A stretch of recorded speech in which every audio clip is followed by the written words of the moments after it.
Hello guys, so we're gonna learn about rounding. I know this sounds a little bit different, but now we're increasing to fifth and sixth grade.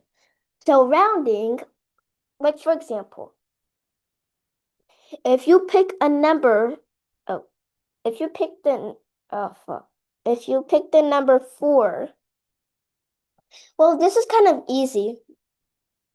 If this is the number 4, it'll take 4 jumps in order to go back to 0. But it'll take 6 jumps in order to get to 10. So the closest way rounds up to 0. Now you see how to round up. So if it's like 2, it's closer to 0 than 10. It's supposed to be a 0-digit number in the ones place. Actually, we're going to do something about that later. So this is way closer to 10. 2 is way closer to 0. So we already learned about rounding to 10. Now let's see what rounding up to 100.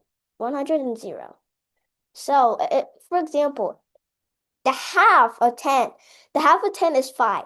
So if it's above 5, go to 10. 5 or above, go to 10. 5 or lower, no. 4 or lower, go to 0. If your number is like 21, it will take a long time to go to 100. But if you went to 0, that will take only 21 times, which is way closer than going to 100. So that's the easiest way.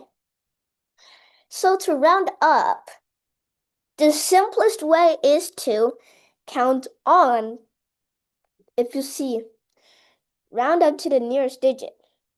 And it says this, if it says 4, is it closer to 0 or is it closer to 10? Remember, 5 or higher, go to 10. 4 or lower, go to 0. So, in this, round up to 0. And others are here, but we're going to just do part 1. So I hope you have a good day learning about a 5th and 6th grade math thing that you have to that do. Even though it looks hard on the inside, on the outside, I can make it easier so that it can look easier on the outside. So I hope you have a good day. Goodbye. Make sure to subscribe, like, and share to other people who don't know about this.